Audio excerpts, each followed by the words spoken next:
Wait! Wait! No! That's not right! Everything he's saying is a lie! Believe me! The mother-in-law I had come to care for passed away after a long illness. Today was her funeral. I wanted to send her off quietly, but it seems my wish won't be fulfilled. All because of my foolish husband standing in front of me.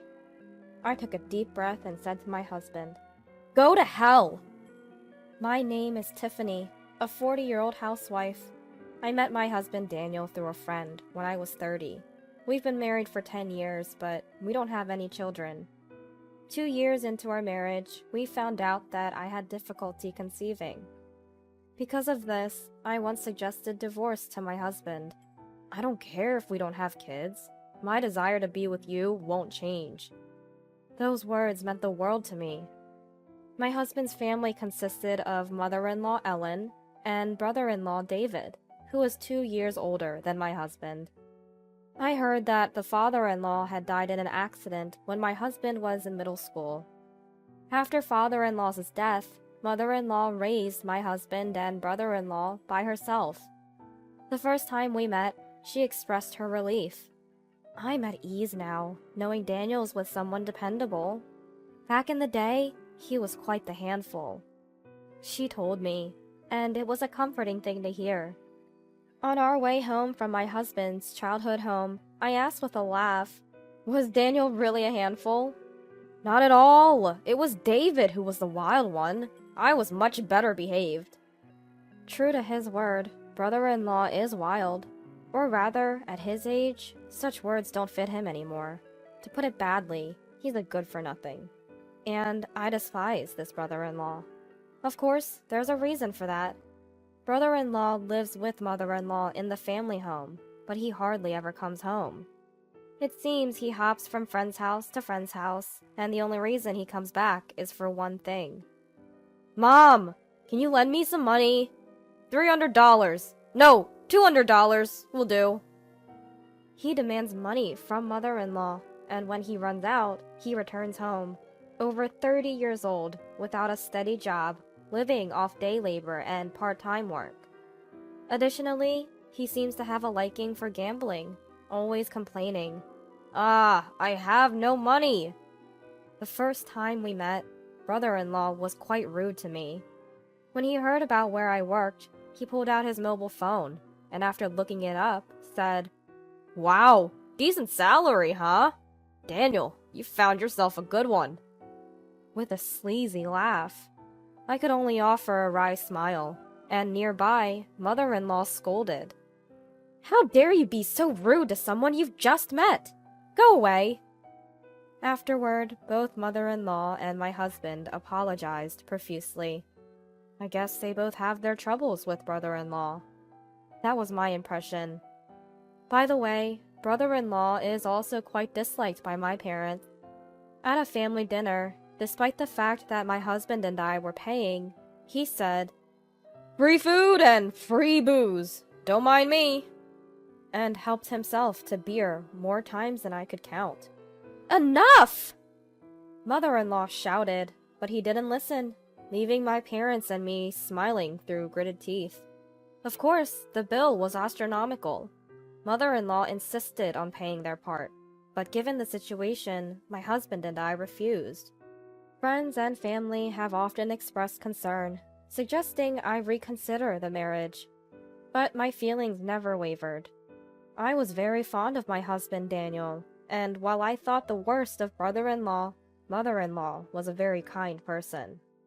This decision would be one I'd only half regret years later. After we got married, peaceful days followed. Even without children, the time spent with my husband made me very happy.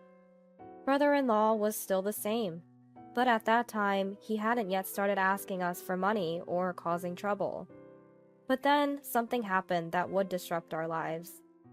"Tiffany, Mom's collapsed. The hospital just called." My husband seemed terribly shaken.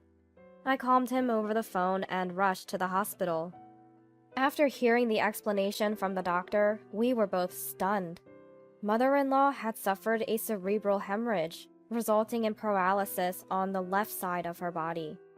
Additionally, a checkup revealed endometrial cancer. After the surgery and chemotherapy, we'll monitor her progress. As for the paralysis, with rehabilitation, well, please understand that returning to her former life will be difficult, said the doctor. We could only quietly accept his words. It was our 5th year of marriage. Mother-in-law was hospitalized for a few months before being discharged. She worked hard at rehabilitation, and her speech recovered to almost the same level as before. However, paralysis remained in her left hand and foot. It was, of course, difficult for mother-in-law to continue working, though she quit her job. Even while battling her illness, mother-in-law tried not to worry us and acted as cheerful as before. Look at this! Chemotherapy really does make your hair fall out. My head's all smooth now. Mother-in-law laughed, but before her collapse, she had beautiful long hair. Ellen's hair was so glossy and pretty. To my comment, she replied, "Well, thank you. Hair is a woman's life." She used to say that about her hair. It was her pride. She must be feeling down inside. After mother-in-law was discharged, my husband and I faced a problem. Of course, it was about mother-in-law. So, about Ellen. Do you think David will help out? My question was met with a deep sigh from my husband. No, that's just it. I was speechless at his story. Despite mother-in-law's fall, brother-in-law didn't show up at the hospital right away. He appeared on the day of mother-in-law's surgery. If you thought he came out of concern to see how she was, you'd be wrong. Long time no see, Mom. Feeling good? Hey, sorry to ask, but can you lend me about $500, please? Mother-in-law was so dumbfounded by this that she was lost for words. A nurse nearby said, "Your mother is about to have surgery. Please don't excite the patient before an operation." That's what she was reportedly told. Of course, it's far too disrespectful to mother-in-law. However, brother-in-law, slightly irritated by the nurse's words, said, "Hey, it's none of your business, right? It's a family matter, so shut it." Mother-in-law was furious and said, "Go away! I don't even want to see your face." After handing him some money from her wallet, I heard brother-in-law left happily. What the? That's unbelievable! Such disrespect to Ellen. Just hearing the story made me shake with anger. I've contacted David, but he's the worst, really. He said he'd leave it to us, and then he became unreachable.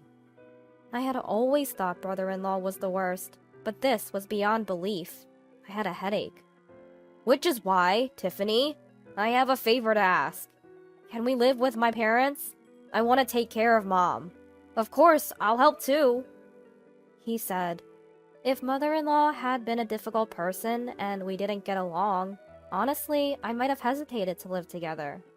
However, the mother-in-law I knew was always cheerful and kind, treating me like her own daughter. I was anxious about supporting mother-in-law with no caregiving knowledge, but I had no doubts about my husband's request. So we decided to live with my husband's parents. But caregiving was more arduous than I had imagined. If only my body wasn't like this. Tiffany, I'm sorry. Mother-in-law began to apologize more. The most frustrating was mother-in-law herself, unable to move freely.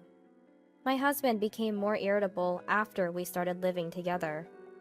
Mom, please be strong. No, that's not it! My husband was cooperative with mother-in-law's care, but knowing how lively mother-in-law used to be, perhaps he felt frustrated and his tone towards her grew harsher. Daniel, be kinder to Ellen. Lately, you've been a bit scary, you know? Daniel looked puzzled for a moment, then said, Yeah, you're right. Sorry. After a day's work, coming home to care for mother-in-law was tough. We had a helper during the day, but at night there were times I'd be woken up for trips to the bathroom. It was a strain. Gradually, the conversations between my husband and me lessened. Tiffany, are you and Daniel doing okay lately? I shouldn't be one to talk. 3 years after mother-in-law fell ill, I quit my job. Honestly, I was at my physical limit. Around this time, my husband started coming home late, finding excuses. Brother-in-law seemed to stop by occasionally while we were out, probably to ask for money. Well, things aren't going great, but maybe that's just how it is with couples. I managed a weak smile, and mother-in-law apologized tearfully, lamenting her useless son. She told me it was okay, and to divorce Daniel if I ever felt it was too much. My husband happily accepted my resignation from work. Perhaps he thought this meant he was completely off the hook for caregiving. The more time I spent with mother-in-law, the more we talked. We ate together, watched TV, and even planned a trip for when it got warmer. It's still cold now. Let's go when it warms up a bit. I would come to deeply regret these words. Mother-in-law's cancer had come back. The doctor said it wasn't for life extension, but to be prepared. Afterward, mother-in-law was in and out of the hospital and seldom came home. As for my husband, he said, "We need to talk properly about money, inheritance, things like that with David." After that, all he talked about was money. Such a low point. He's barely taken care of her recently. By this time, I felt no love for my husband. A few months later, on a warm day, mother-in-law passed away. She was only 64 years old. The funeral was a small family affair, as mother-in-law had wished. Oddly, some relatives glared at me, though we hadn't met much. Why are they looking at me like that? As I stood there bewildered, someone said, "Daniel's wife. What was it? Right, Tiffany. Long time no see." Despite the funeral, a very cheerful brother-in-law had shown up. "David?" I glared at him with all the disgust I could muster. "Oh, scary," he reacted. Just as I was about to snap, brother-in-law and my husband were surrounded by relatives. "You've had a tough time with all those years of caregiving. Good job." My husband and brother-in-law, teary-eyed, claimed they had done their best for 5 years. I heard from Daniel that his wife wasn't much help.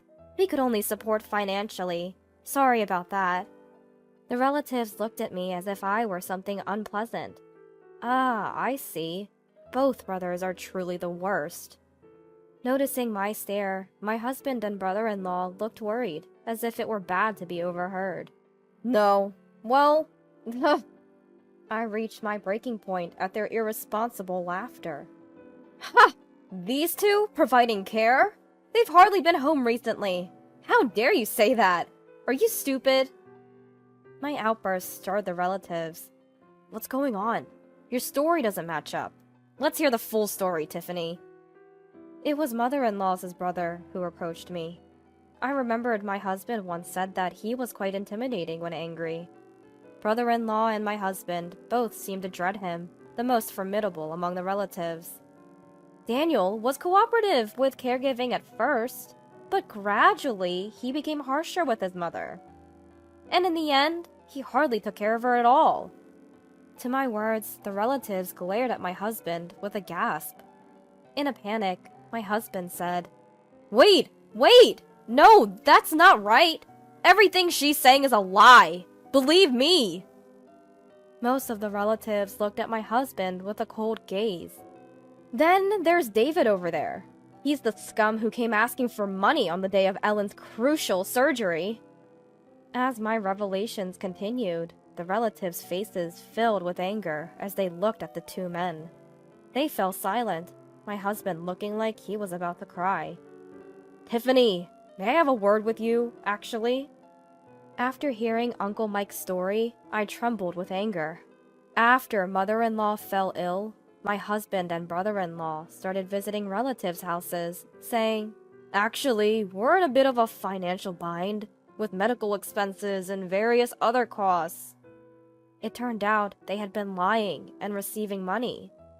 When the relatives said they would visit soon, my husband, perhaps afraid his lie would be exposed, said, "The thing is, my wife gets angry when strangers, even if they're relatives, comes into our home. She's not very cooperative with Mom's care. We're really struggling." And that's how my husband supposedly lied. What is that? I would have wanted everyone to visit Ellen. The relatives looked down in response to my words. In the silent room, brother-in-law suddenly said, Well, don't worry, Uncle Mike. We'll pay back the money. We had no intention to deceive. Right, Daniel? Irritated by this despicable brother-in-law, caught off guard, my husband said, Huh? Oh yeah, things got a bit mixed up, but we didn't deceive anyone. Really, the money was used for medical expenses. We'll pay it back when we get the insurance money from Mom. He made an utterly despicable remark. Mom raised us brothers with unconditional love. We're truly grateful.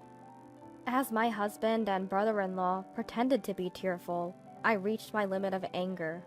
I reached into my pocket for the voice recorder and played it at maximum volume. Everyone, please listen to this. Both of you go to hell. Immediately after my voice, Mom, lend me some money. The voice echoed, and everyone had a shocked expression. Is that voice Daniel? The relatives' gaze instantly focused on my husband.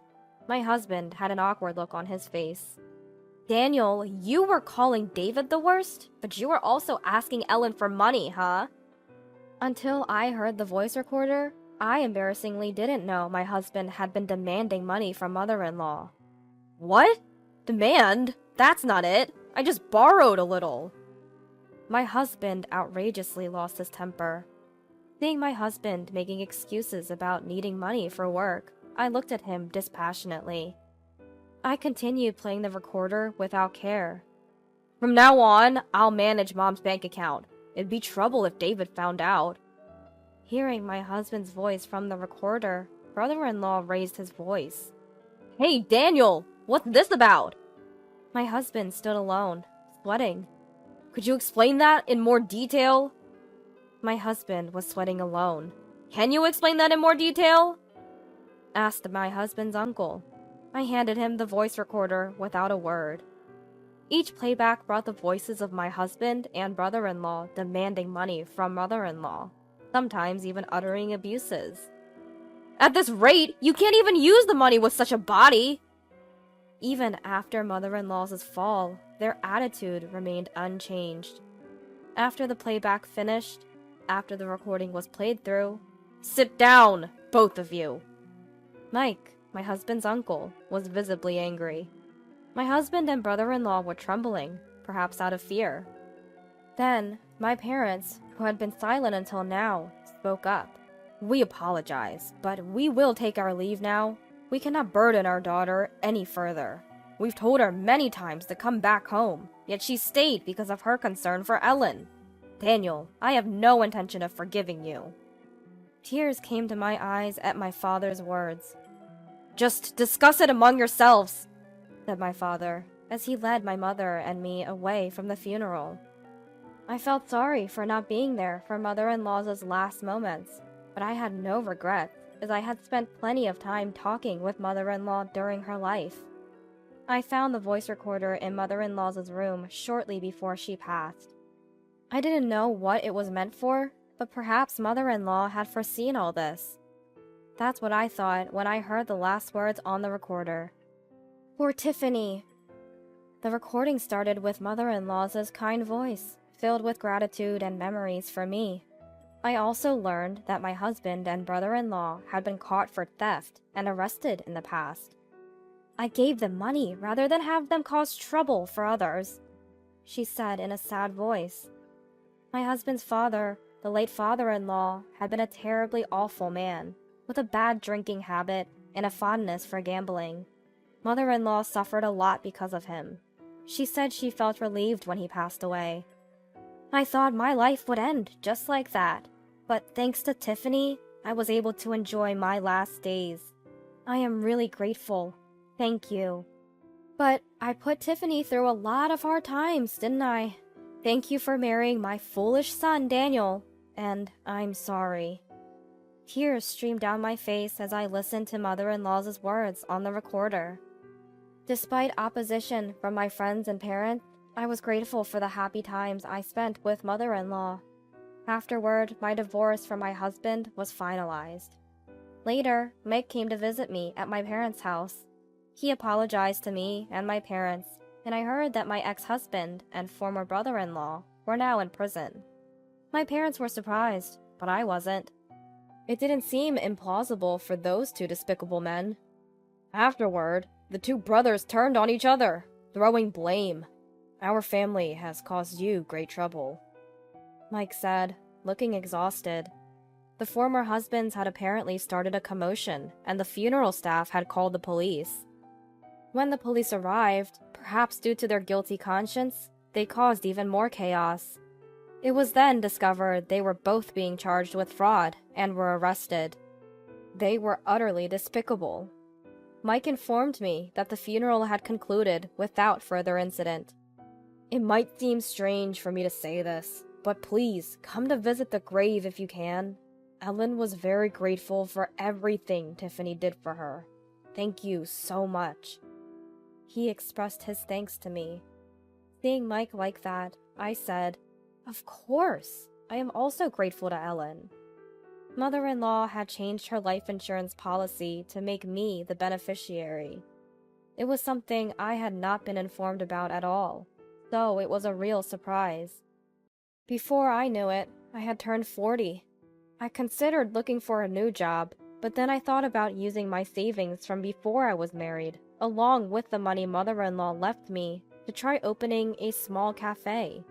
I want to create a place where visitors can take a warm and relaxing break.